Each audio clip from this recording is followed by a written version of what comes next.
Southern Living, Coastal Living, Flower Magazine, Kips Bay, all idea houses, show houses, publications, and Ashley Gilbreath, interior designer based out of Montgomery, Alabama, has been featured in all of them.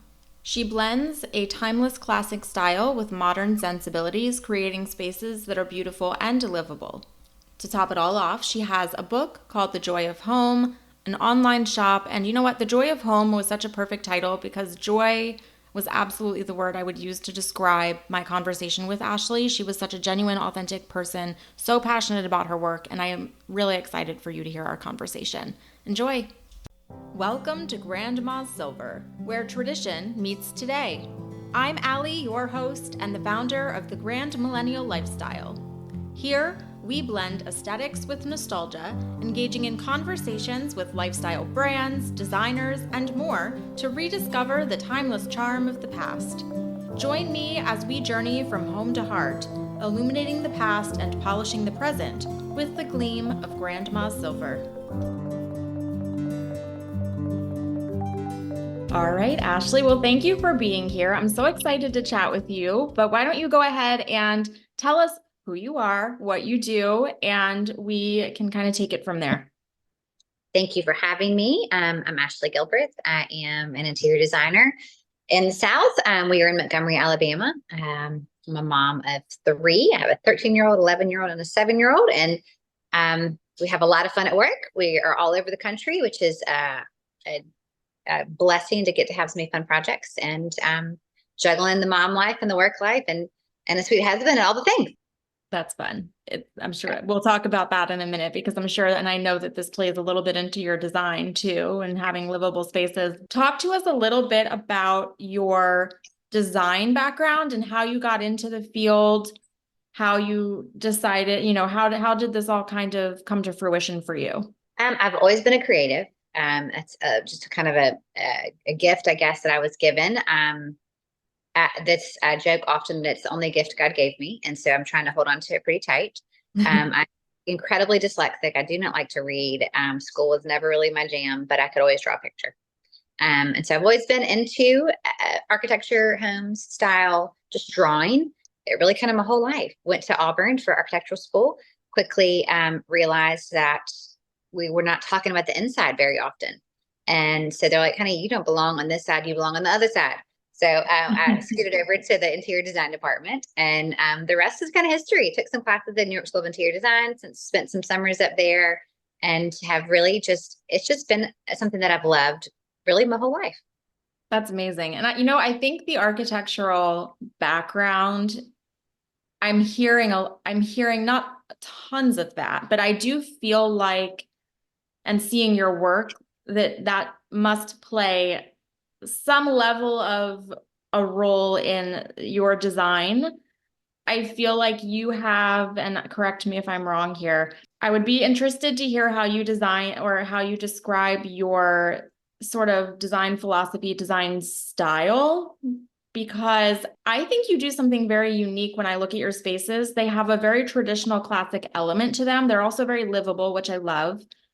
But you also toss in like a little contemporary modern. I see a lot of really fun side tables, a lot of unique textures, shapes, things that as someone who loves classic style, I might not immediately gravitate toward, but you pull it together in a really seamless way that it still is a very classic traditional room with these fun elements. So talk to me a little bit about that.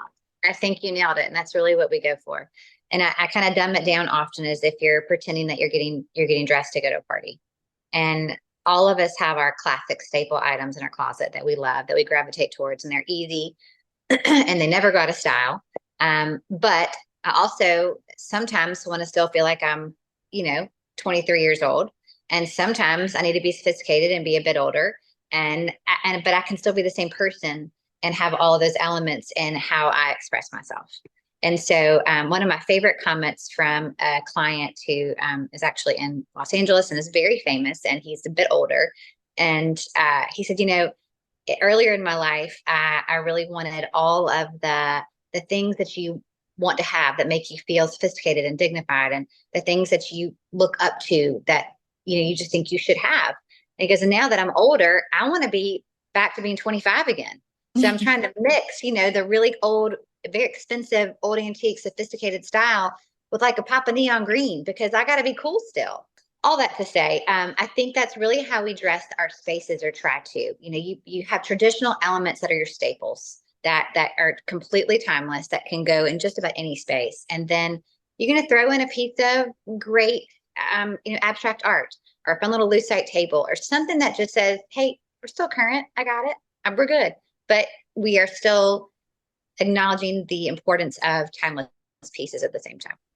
Absolutely. And I love it. And you know what's so interesting is I noticed in particular some different side tables, drink tables in a handful of images that I've recently looked at of yours. And my eye is just immediately drawn to them. And I don't expect usually to love, I don't really consider myself a contemporary girl, a modern girl. My mom loves like a concrete, like a more minimalist look. And to me, it gives me the ick. I don't love that. I want warmth, but you put it together in such a way where I look at it and I'm like, oh my gosh, I kind of like that. I think I like a little bit of that. A lot of these elements standing alone, I don't know that I would always gravitate towards either. But I think that's the cool part about interiors. Honestly, about getting dressed too. Like a really funky pair of earrings that you probably wouldn't pick up and wear on your own could go with a really traditional black, beautiful cocktail dress. And all of a sudden you're making a statement. So it's really in the mix and the elements. I think you spoke in the beginning about architecture, and the easiest way to kind of put architecture into the world with interiors is you're dressing a person. If the person has great bones, then you can make it look really, really good. And then if the person doesn't have great structure, great form, then you're doing things to intentionally take your focus off of something and put it on something else. And it is really just in like, what are the features that you would like to shine? And when all of the features are pretty, then you have an incredible product. And that's where it is really important in our world to invest upfront in a wonderful architect, because a lot of times people don't understand the value of that. But you're creating a space that needs to be filled with daylight, have wonderful circulation. Your eye needs to be drawn collectively through every single space continuously, so that you're drawn all the way through a home. And so it just really, those two things play so strongly together. Could they be individual? Absolutely. But sometimes there's a lot more lipstick on the product when you don't have a good architect. In your work, do you work with mostly new builds, or rehab is not the best word, renovations, but renovations more than coming into a home where they want you to do more cosmetic? Typically, I would say probably 50-50 for renovation work versus ground up construction. Our just strict interiors work, meaning that just coming into a finished product and saying, hey, we are going to only do interiors, is not super huge, because it typically always involves a little bit of construction. So, we're not afraid of any of it by any means, but it is a much more thorough process when you get to come in the very beginning and work through the design process with a talented architect and equally as talented contractor, and then a client that knows what they want. That's fun. Now you mentioned design process, which was one of my questions. So what does that look like for you? So we kind of have a little strict set of rules that we start off with, because it sets up for a very good product. So our first conversations deal with expectations and with kind of setting your path forward from that point on. So we ask specifically for only 3 images. We give just 3 images, so that ask them to give us only 3 images. I know it's kind of tough. On a good day, I might say 5, but really about 3 is what we ask for. And those images stay at the top of the board throughout the entire project. So imagery is very important. We ask for budget. We ask for a list of priorities. And so we'll say, this is not, priorities are not I want to have a pretty kitchen. Priorities are, hey, in my kitchen, what are my function items? I need it to have double ovens. I need to have a large enough island to seat, 6 children. I need to have, whatever it may be. Priorities, budget, and imagery is how this process starts. There's typically about a year or plus period of time before we can actually start a project generally. So it's a lot of forward thinking. It's not a, hey, I'm going to renovate my house today, and can you start tomorrow? it's typically like, yes, I would love to say that and I'd love to do it, but we want to make sure that we're giving you, the correct amount of time that you need. So there's some forward thinking into how this is coordinated. By the time it's priorities and we get schedules straight, we ask to get to know, to get to know very well the architect and the builder. We would like to have lots of conversations with them, or if they're not selected yet, then we would happy to, to throw some names out there. But this little team that you build is a lot like a marriage, and you're married anywhere from, a year absolute minimum to sometimes 4. And so really that's who you talk.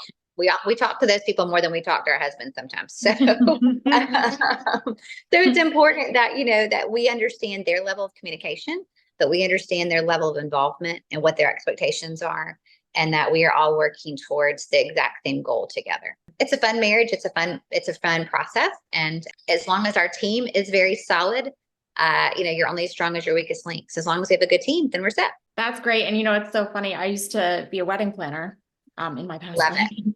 And it was very similar in that part of the benefit of your planner or your professional, whatever professional you're bringing in, always seek their recommendations, because it's not only a testament to the quality of that person's work, but also the relationship that they already have with that person, and ensuring it will go well and smoothly. And I can't recommend that enough. Absolutely. Yeah. And people in the industry are not afraid to volunteer that information up at all, which is very helpful. Another question I had when you said imagery. So are you asking folks to give you sort of their inspiration images, things that okay. Yeah, it's typically their inspiration images, and it doesn't have to be, hey, this is a picture of a kitchen that I love and I want to have it look like this necessarily. It can be, I just like the feel of this space. It doesn't have to be specifics. It's really just the overall feels that we're looking for. That's fun. And I always like to see, I don't know, I think people are always so inspired by so many different elements and things, and to see that come to fruition in a space, I'm sure, is a lot of fun and ways that might not be expected. So for sure, yes.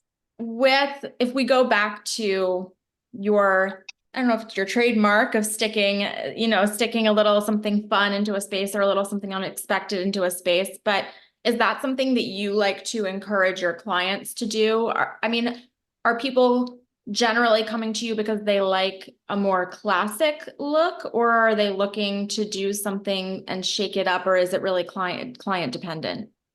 A lot of it is client personality dependent. I think it's client dependent for the most part. Okay. It really is. We have some clients that typically, by the time you've known them and kind of gotten into this, I could probably tell you what you're going to wear to work tomorrow. We get to where we know you so well that probably better than they know themselves, honestly. There are often times that they'll call us and say, "Hey, where do you think the remote might be?" And I'm like, "Okay, it's probably in this box in this." I'm really not kidding. Oh, I believe it. Because you're so involved in their space that you know all the details. So it is really client driven for the most part, and it's really kind of their inspiration images drive that too. So it goes both ways, but we try really hard if we're going to throw in an unexpected element, which to me helps keep it interesting and helps keep it a bit current. It's not going to be in, we're not going to give you a neon green sofa. It's not going to be in your largest items. It's going to be in something that you could part with relatively easily if you just decided, hey, I'm a little bit over that kind of thing. They add such a beautiful element to the space that, again, when I was looking through it wasn't something when I first started looking at your work that I picked up on. And then the more I was looking, I was like, wait a second, this is kind of fun. I love this. A little unexpected. It is. Yes. Now, going off of your design process philosophy, what did that look like for you? Now you are a mom. Home life, I'm sure, looks a little different than it did pre-children. What does that look like for you as a designer, and how you approach working with families and designing those spaces? It's funny. I think one of probably the biggest joys of this industry is getting to know, for me personally, I get to be seasoned by these precious clients. As silly as that sounds, they're inviting me in so that I can provide a service to them, but really in so many ways, they're providing one to me too, which is really neat. So I have learned so much along the way from other families and way that wives address their family and the way that they set up for their children, set up their husband, all of the details, they teach me just as much as I probably am helping them. But, in every stage of life, things are a little bit different. And you learn from the older, wiser clients. I can implement that now, not just in my own life, but in what I'm teaching and helping the younger clients with as well. When you have a 2-year-old and a 4-year-old, you have no idea how drastically life will change when you have a 10-year-old and a 12-year-old.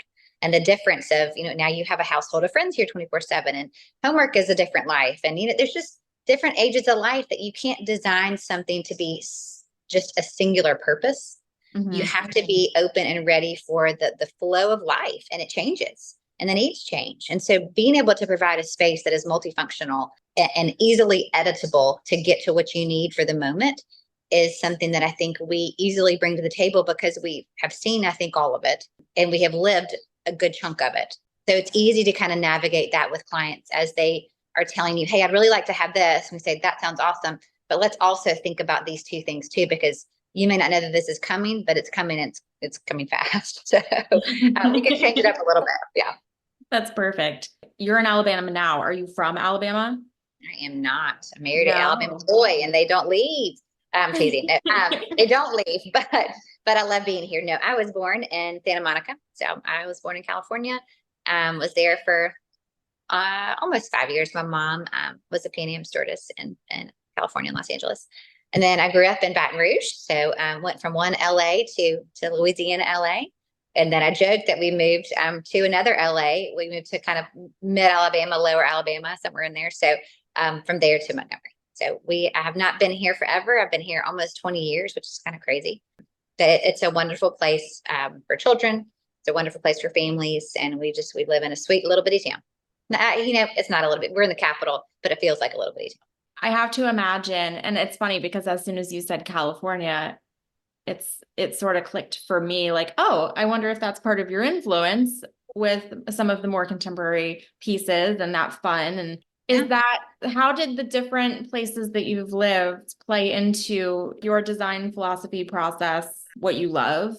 How did those elements come together to kind of? It's interesting. I think you're really correct in saying that. And it's something that I didn't know to know until I've watched it through myself. But I think for all of us, those experiences that you have probably from age 10 and down, maybe 12, really affect what you're drawn to.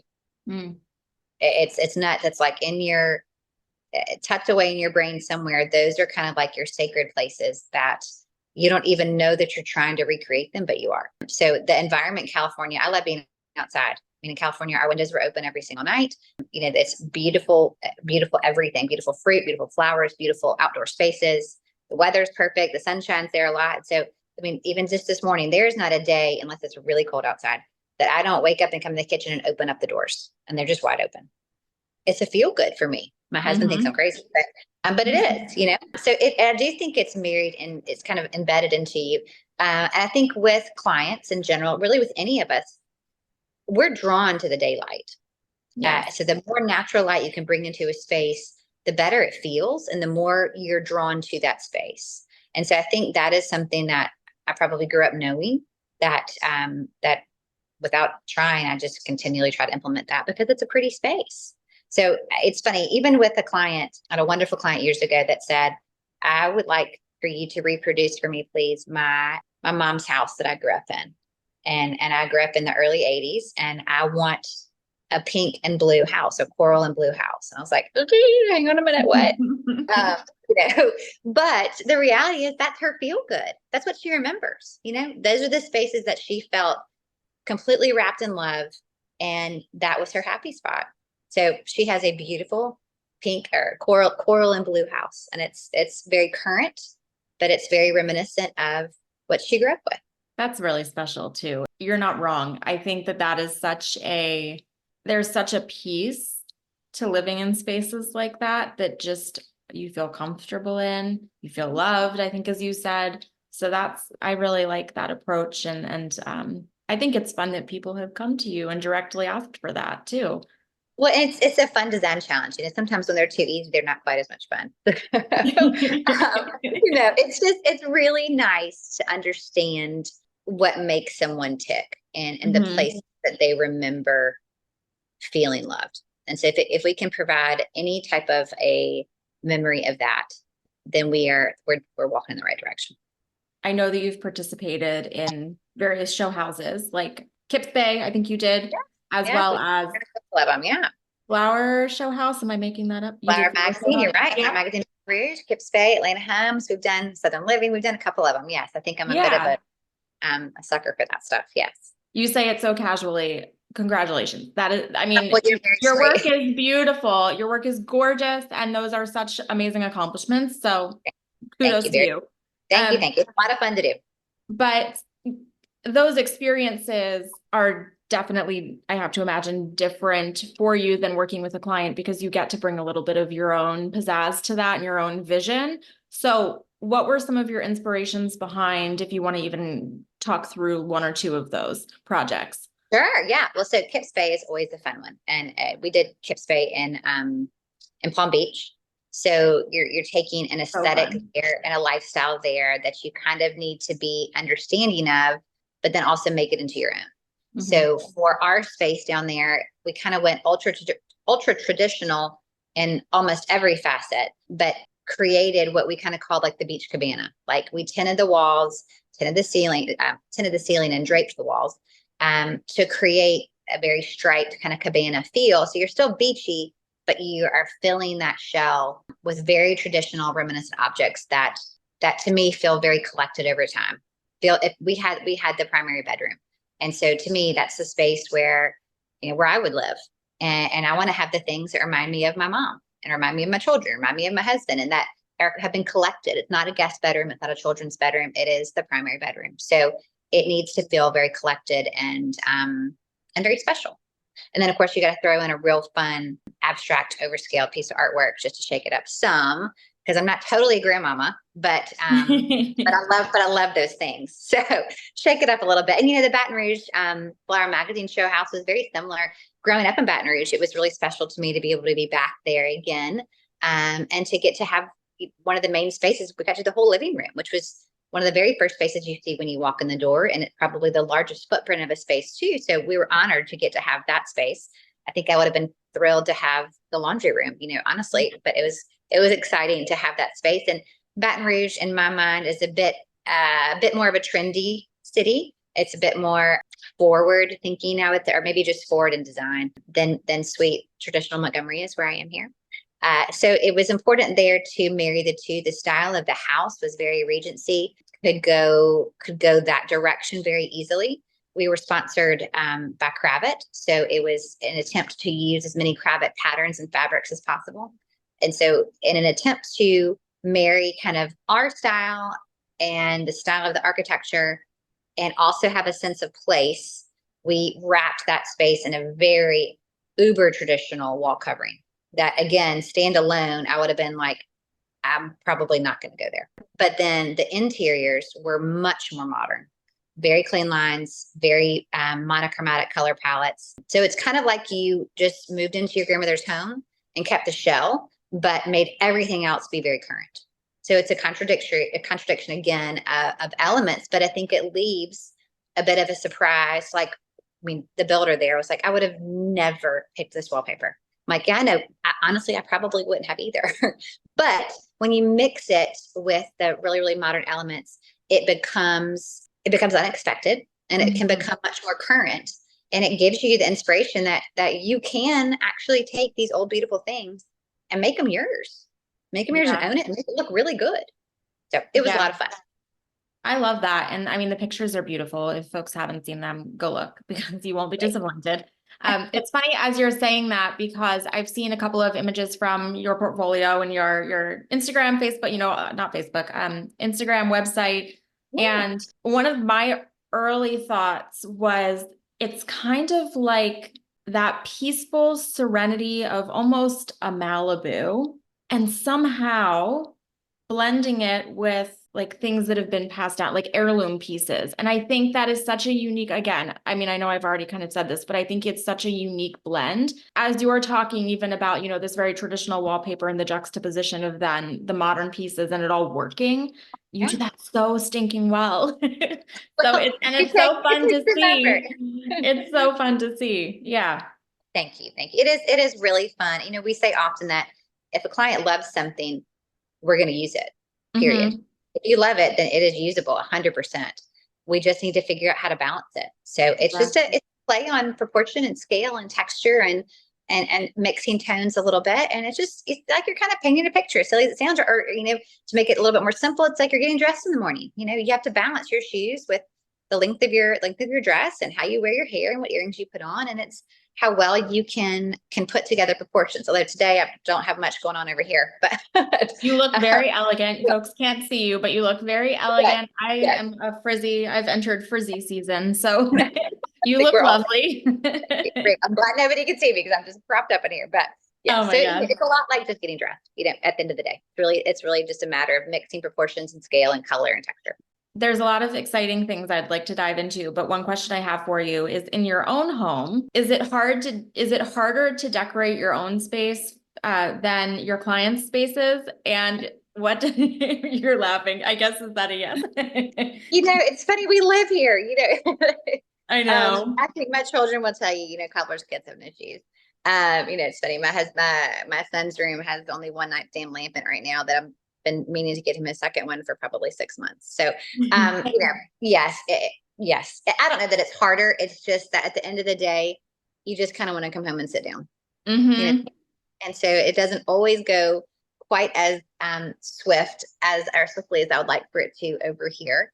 But it happens slowly. Notice I kind of propped you up in a corner that's halfway situated. So this is what you can see this morning. Now, what But are your personal, I mean, in your home, what were your inspirations for your design? Or what, even if you have, you know, as you're saying, spaces that are kind of in flux, right? What, sure. and I think everyone has that, but what are your personal inspirations? If you had to pick your three images, what would you have Ooh, said those were? I love it. I love it. I love it. Oh gosh, it's so hard because I think I love so many different things, which is probably why I enjoy mixing things because I Yeah. think it's a little bit of unexpected and you get to appreciate the things that you really do love. But I think by nature, I am traditional at heart, which is really funny because I think had you asked me when I was in my early 20s, I would have said no way. But it takes you back to a place and time that you feel very loved. And I grew up in a very traditional home, surrounded by things that were passed down from my grandparents and you know family members before them. And so it's important to me that those things are still visible in a lot of Mhm. ways. There's a lot of sentiment there. And as my parents are getting older and are kind of passing down to my brother, sister, and I all things that they're, you know, saying this can be yours one day, you gravitate towards it. Because I remember growing up and seeing it every day. You know, so I think I'm very traditional just by nature. But again, I still want to think that I'm young and fun and cool. So you'll see some abstract artwork in this house. Absolutely. You might see, you know, some funky pillows or some funky pattern thrown in on a very traditional sofa. But it's just a mix of the elements, you know? Absolutely. Now, did I hear you correctly that your mom was an artist? No, she's not an artist. She worked for Pan Am for 17 years and flew all over the country, all over the world. Sorry. Wow. Well, then, Yeah, okay, so that still raises a question then, because I imagined she was bringing home things that were more eclectic and worldly absolutely. and probably added a lot to your environment. So it has a story to go with every one of them. Yes. Yes, that's fun. I love that. Yeah. Makes it very Um, fun. Going off of the pictures that I was talking about, you have a book. And We do a little bit. Yes. last year, right? Came out last year, The Joy of Home. Tell us all about that. It's always been something that we have toyed with at the studio for multiple reasons. I mean, it's always been something that we've thought we could put together. And it's been I feel like in this industry, you are called to be a steward of what your client is looking for. I had a designer, an older, wiser, much more seasoned designer, tell me in the very early days of this industry for me I was flipping through a magazine and I said, oh my gosh, I just turned right to this page and I knew exactly who designed it just by the image, the first image. I knew who the designer was. And I was like, isn't it beautiful? And isn't this so cool? And she looked back at me and said, it is beautiful. And that is so cool. And wouldn't it be nice if rather than you knew who the designer was, that you could look at those images and say quickly that you knew who the client was? Wow. In other words, this should look like the client, not like the designer. It shouldn't be so obvious that they know the second they open the page exactly who did it. And that hit me. Not that I ever really wanted it to be about me, not like that, but I thought it was cool that you could go, gosh, that is 100% a space, whoever did it. Right. And that conversation has just stuck with me forever. I mean, that was probably 15 years ago. So the book, as we began to compile the book, it was really important that we had a diverse set of work that was in there, that it did not all look the same. So whether it's a beach house or a lake house or a bit more colorful client or a bit more modern client or one that just became a grandmother, there was a big range of telling the story of who the client is and how we brought their needs and their wants to the forefront. So hopefully, as a reader flips through the book, you'll be able to see a level of design process and a level of listening and understanding and producing a product that looks like the people living within the home. I think it's impossible to not have a touch of us in there because we are in there. But hopefully your work. Yes, hopefully you don't open it and go, oh my gosh, this is an Ashley Gilbreath house. You should open it and go, what an incredible project. Who did that? Would be the goal. I love that. That was really the story behind the book, and to tell a little bit about us and how we work and what makes us tick and how much we enjoy really the client process. I mean, at the end of the day, I think I say often that, the only thing we get to take with us to heaven at the end of the day are your memories. Those memories get to go with you, and that's it. And what an honor it is for our firm, for our designers, our people, me especially, to be able to be part of that memory that they take with them. And it's not about us, it's about the space. But like I said, we have many clients that say, I want to reproduce or whatever. I mean, another favorite story is the client saying, I really want my grandmother's 1960s avocado color range. Can you find me one? I'm like, no, I don't think I can find you one, but we can make this feel like your grandmother's kitchen. How am I going to find you like a vintage 1960s avocado range, which we did finally find her one. Wow. Actually in a different direction. But all that to say, those memories don't have my name attached to them, but the memories are set in a place that's thoughtfully curated for you to live within. And that's pretty cool. That's pretty cool to me. What an honor that we get to be included in different ways that mold how people remember their everyday life. Well, the other, I feel like, important part of that is that your role as a designer too is to take those memories but still give your client their own identity while infusing the space with those memories. Because it's one thing to, as your one client came to you, recreate their was it their mom's house, the coral and blue. It's one thing to entirely recreate that, but how do you make that work for you? For them. Like that worked for your mom, but what does your life look like? So I think that's that stamp that you're adding to the project is the guidance that people need to not just live vicariously through something that they love, but to take something that they loved and make it their own. Absolutely. That's the whole reason why we do what we do. Yes, you nailed it. Yeah. Now, how did you land on your title? It's funny you say that. Joy has been a word that has continued to come up at our office for a good minute, because there's in this industry, you're a creative for sure, but you're a pleaser. And we do this because we enjoy providing for you something that you could not provide for yourself. That you find that the client finds value in, but can't do it on their own. And so there's so much joy there in joy for me and watching them get excited about something that they could not do for themselves. And then you add to that the fact that your core memories are based in home. I mean, home is sacred. I mean, it really is. And so if you're going to combine the fact that that's where your joy should happen, that's where it should be your most sacred kind of cocoon-like space, and then we get to have the joy of helping you get there. It just kind of works. That's wonderful. Yeah, I've always really felt a warmth to that title that I think it's more than here's just a book of my projects. Sure, absolutely. It sets a different tone. So that was my own curiosity, but thank you for sharing that. The other thing I wanted to ask you about was you have an online retail parish. Yeah. Yes, we do. We do. Uh-huh. So talk to me about that and how you decided to segue into or kind of open that extra offshoot of your brand. Yes, you're sweet to ask. So we that started in April of 2009. We opened a storefront here in Montgomery. Since then, we added a second one in Rosemary Beach when we lived down there for a little bit.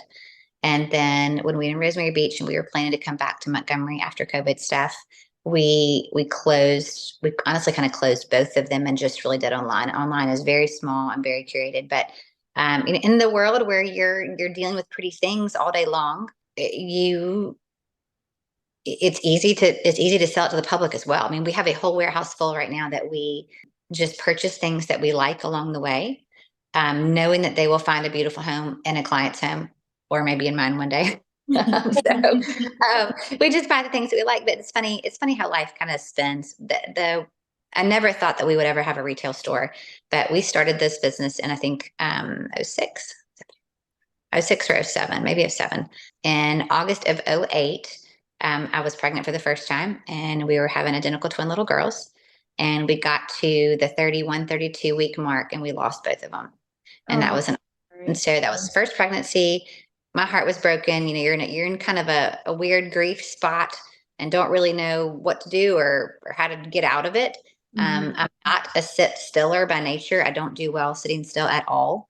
And so I needed something to do. I was working clearly, but I needed something that was even more than my normal interior design work level. I needed something to get my mind, off of myself. Right. And so there came Parish, and Parish was the name of the shop. And I grew up in Louisiana, so in Louisiana we have parishes, we don't have counties, and so Parish was really like I was kind of going home. So with that being said, we lost the twins in August, and in April we opened a shop. So the shop stayed for 14 years, I think we had that. And had a precious friend. It's really kind of hard to kind of close the brick and mortar part of that down when you've put so much heart and soul and energy into it. But I had a precious friend tell me, this is a book and you've put a bookmark in a chapter, and you can close that book for a moment, but you can open it back up at any given time.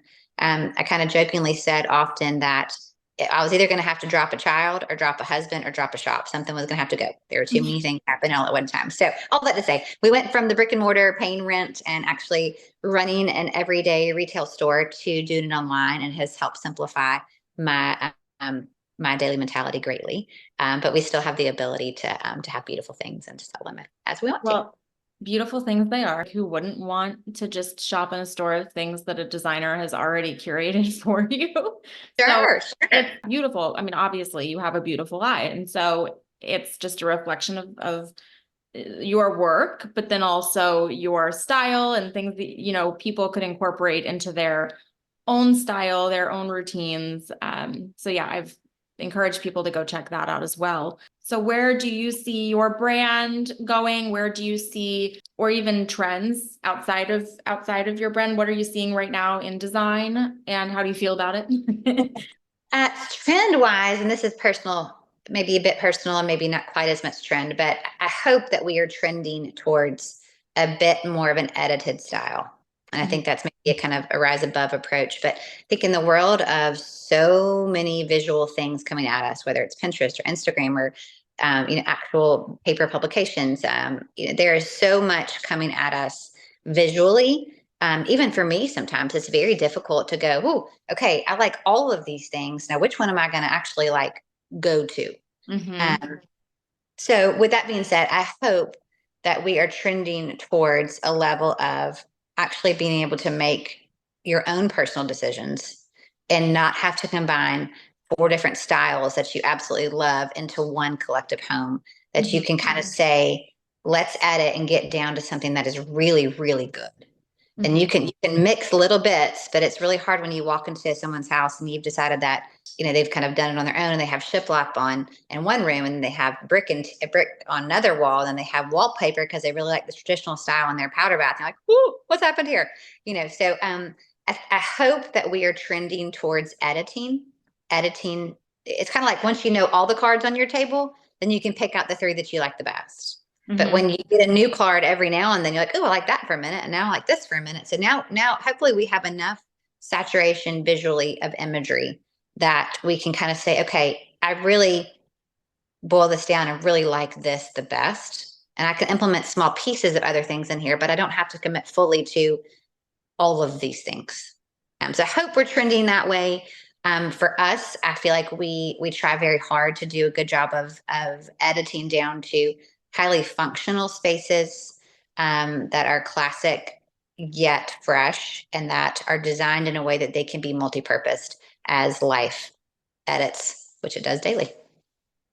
Perfect. It's so funny. I kind of started laughing when you were talking about different rooms, because I often, a little less right now, it's a work in progress, our home, but we bought our home in 2017, and I was going through a little something and my mental health was not great. And so I latched very hard onto what was everywhere, which was the farmhouse trend, even though that's not really my aesthetic. I like a rustic utilitarian. I like texture. I like wood. I like browns. But the farmhouse trend it did not resonate. And it's funny because now I have since fortunately come out of that, but redoing an entire house is a process. And so now I joke that our home has an identity crisis because so it just made me laugh and then when we bought the home, I was laughing because it was very rustic. The woman we bought it from had a very rustic style. And the dining room was beach themed, like boardwalk. I mean, down to the switch plate on the light. It was like covered in like decoupaged with like sand and seashells. I love it. It was really something. So I laughed that this house is just like begging for cohesivity. It's really, for the record, I think we've all been through that stage. So don't go back. I think that's very normal. But I get it. And that's why I think I continue to gravitate towards classic, traditional, staple pieces. And then you can sprinkle the rest of it in slightly. Yeah. It keeps me frugal minded, and it keeps me from thinking, oh my gosh, I have to change all of it quickly, all those things. So amazing. Well, before we part ways, is there anything that you want folks to keep an eye out that you're working on right now? I will make sure that we put your website, your book link, your shop link, all of those in our show notes so people can easily navigate to them. It'll also go out on Instagram stories and all that good stuff. But is there anything outside of that you want people to keep their eyes peeled or make sure that you're sweet. I think you have covered really all of it. And we have some fun publications coming out soon, just some fun magazine write-ups. So there's I can't believe I'm saying this out loud. There has been conversations about another book that's still, it's kind of like having a baby and someone's going to tell you you're going to have another one in 3 weeks. And you're like, no, I'm not.